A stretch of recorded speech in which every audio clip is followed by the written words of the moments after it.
Welcome. My name is Paolo Annino, and I'm talking about the Developmental Disability Waiver today. And I teach at FSU College of Law.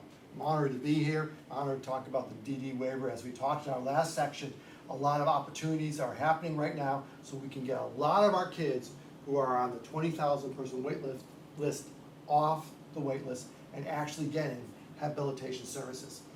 In the final sector, part 4, I'm talking about how do you receive a DD waiver now. So now you've been found eligible, you're off the wait list. How do you actually get services? What is the first step? And in many ways, the first step is the most important step.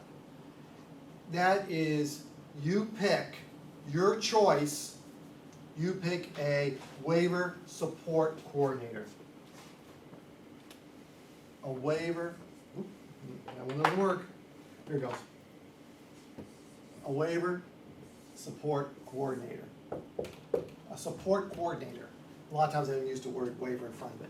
A support coordinator. A support coordinator is going to be the key person that is going to take you through this whole world of habilitation services. And now we're going to talk in a few minutes, we're going to be talking about something called iBudget. And let me just start off, iBudget has nothing to do with any type of iPhone or anything like that. It's a whole different system. Although I wouldn't be surprised Apple does do an app to deal with iBudget, but that's another story. So anyway, the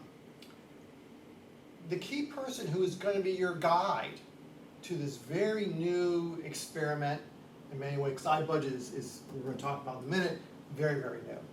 But it's your guide through how to obtain services. And it's your choice to pick the support coordinator. Now, how do you pick a support coordinator? First, you want a support coordinator that's experienced. So experience is important. Second, you want a support coordinator that other consumers, other people with the developmental disability waiver, have positive responses to. So it's important for you to talk to other consumers, families of consumers, talk to advocates to really pick the right person. A support coordinator is an independent contractor,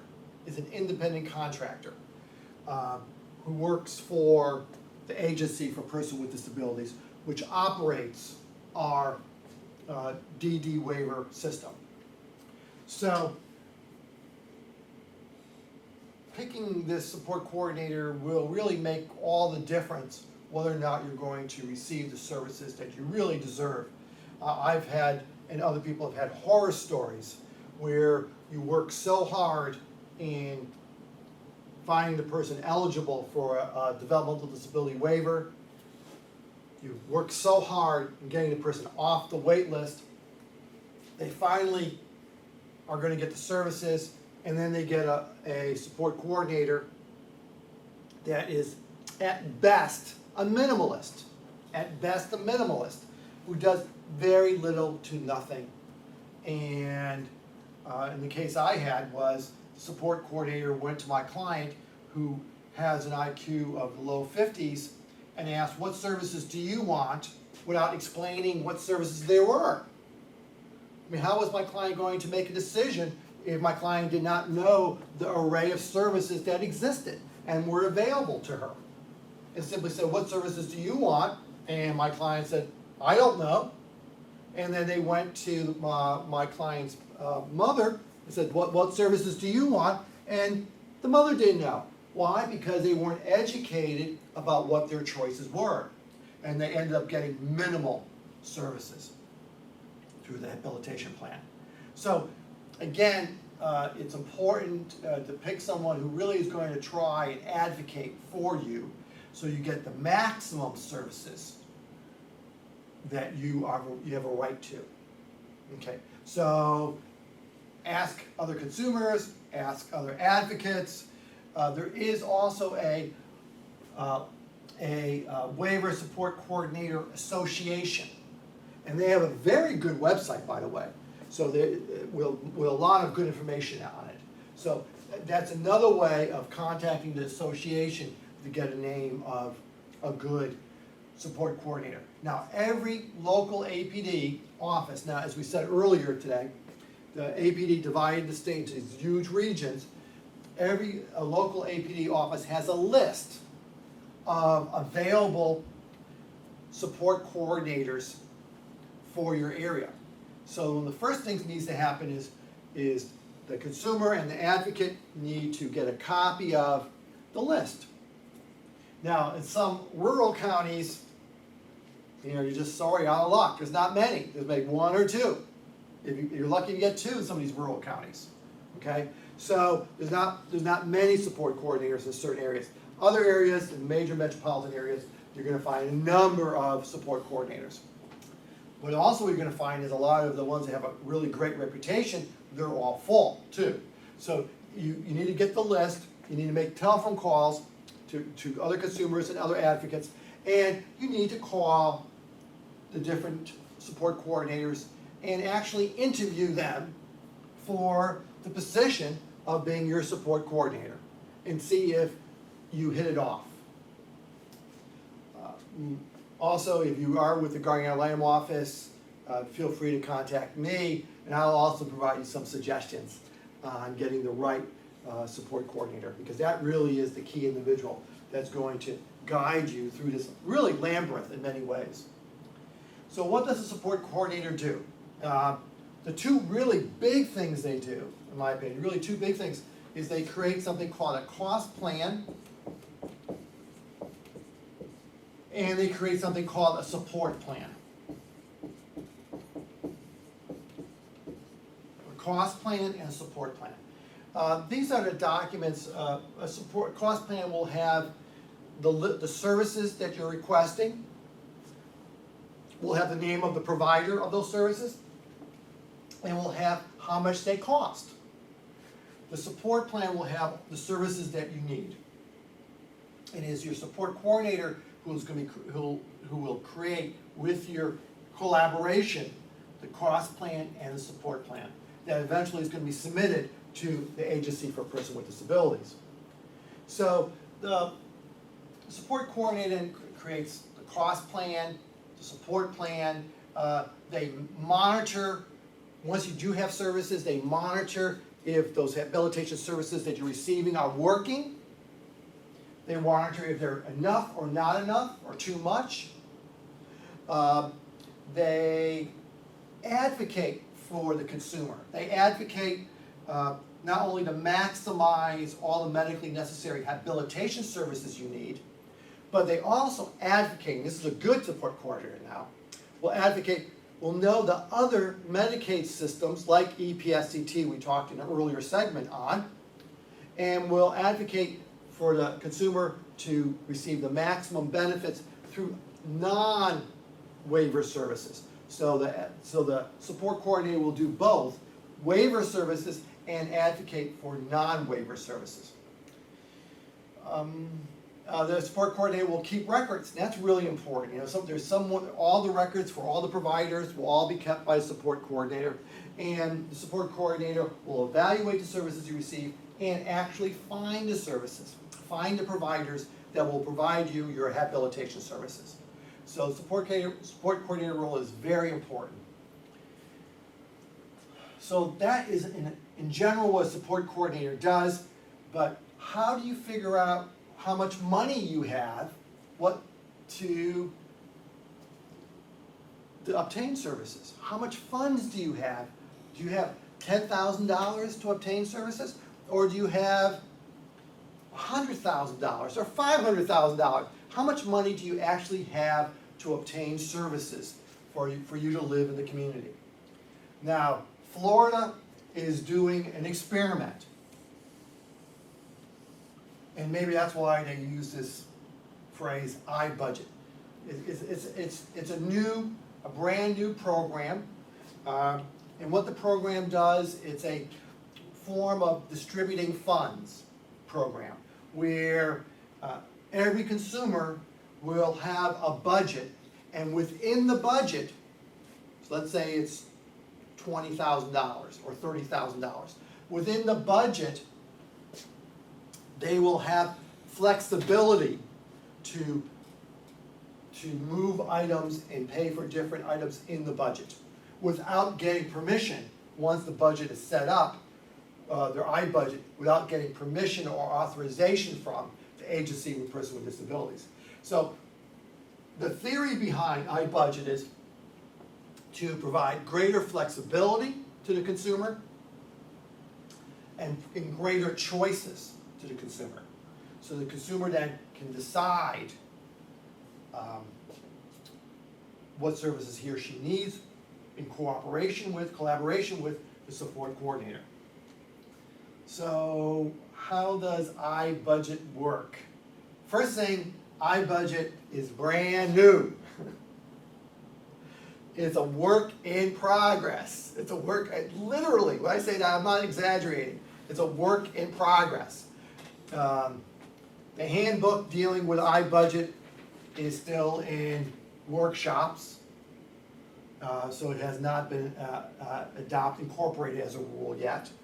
The rules, the iBudget rules, were found invalid by the First District Court of Appeal. So in response to that, the state has proposed a new set of rules dealing with iBudget, and they're right now in process. They're in workshops. So we don't have any final rules dealing with the mechanics of iBudget. But we have several drafts, and I'm going to try to be careful when I talk about these drafts, because they're not rules yet, they're not law yet, and we don't know what the final proposed language is going to be. So as in this segment, unlike my other three segments, there has to be a caveat. Given that the law is changing here by the minute, what I say is not positive just because we don't have final handbook, final iBudget rules yet. But I think we can talk in general how the iBudget works. Well, the iBudget works is by the first step. Let me talk about the first step, how the iBudget works. So the question is, how much jingle, right? How much money to pay for medically necessary habilitation services does a consumer have? Well, Florida hired some statisticians from Florida State University, and the statisticians created an algorithm.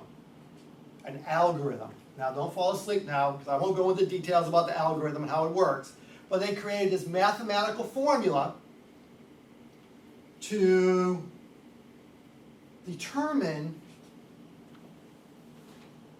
every consumer's budget. So how does that happen? How can you go from algorithm to every consumer's budget? Well, the first step is something called QSI. And QSI stands for Questionnaire for Situational Information. And I don't know where they came up with these names, by the way. But anyway, that's the names, right? Questionnaire for Situational Information. And let me, I hope that the state changes the next name. The next name is called QSI Assessor. So there's some employee of the state, the QSI Assessor, who's going to fill out this very detailed, very detailed, many questions questionnaire. And based on the answers on those questions, it goes to an algorithm, which in turn creates an algorithm budget, which in turn we're going to find out shortly will create the iBudget. So it is so important that these questions be fully and accurately answered. I think the consumer, his or her advocate or family member that knows the consumer, and I do believe the support coordinator should all be present when this QSI is completed. Because if the answers are wrong, mistaken, then the person is going to receive less funding than required, than medically necessary. So it is important that these questionnaire, that the QSI, the questionnaire for situational information, is fully and accurately filled out. And let me explain, that what often happens, I encountered this with another test called the Vineland test. And the Vineland test is somewhat similar to the QSI. Is a battery of questions that, in the Vineland test, what happens is the parent or the foster parent answers it. And there's a movement, which is a correct movement, to have high expectations for people with developmental disabilities. So what happens is many times caretakers, foster parents, guardians, when they answer these questions, especially on the Vineland, they give optimistic answers. Answers are aspirational answers, but not realistic answers. Here on the QSI, what needs to happen is realistic answers. What can or cannot this consumer do realistically, not aspirationally? And that's hard for some parents and hard for some consumers to give realistic answers. Based on the QSI, then, we have a algorithm number, and this algorithm number is going to be the tentative, you could say, or the preliminary budget for the consumer. When I say preliminary, what is an addition? Why isn't it the whole answer? Well, because there's something called SAN, significant additional need. SAN, significant additional need. So once you get the algorithm number, you might look at the number and say, and you look at your support plan and say, wow, there's no way with that money I can obtain all the medically necessary services I need. So there is a way to add to the floor, which is the algorithm number, is through significant additional need. And there's really, at the initial stage, there's two ways of getting significant additional need. One time is if the funding is for a one-time matter. Let's say you have to redo the bathroom to make it accessible so the person can live at home. That's a one-time matter. And again, they can get that funding through the significant additional need. That will be added to the algorithm funding. Another example would be something extraordinary occurs that is not captured by some medical extraordinary, some personal extraordinary, that's not captured by the QSI test, instrument, I should say. Okay, so one-time matter or something that's not captured. After, we're going to talk about after you already have your budget, and during the year, and we're talking about, it's a yearly matter now we're talking about, and during the year, if something extraordinary happens, that's life-threatening, something extraordinary, you could go back as a significant additional need to get more funds, if it's an extraordinary matter. Okay, so just to summarize, well, before I summarize, I want to say a couple more things. Say the consumer, the advocate, the support coordinator, all work together. They answer the QSI assessor's questions, they answer the QSI, and folks start shaking their head, saying, this isn't going to work. This is not enough funding here. You have a right to question the variables. In this QSI, there's a bunch of variable questions. So you have a right to question some of the variables and have the QSI even redone if you think it's invalid. Okay? So you have a right to question the results from the QSI.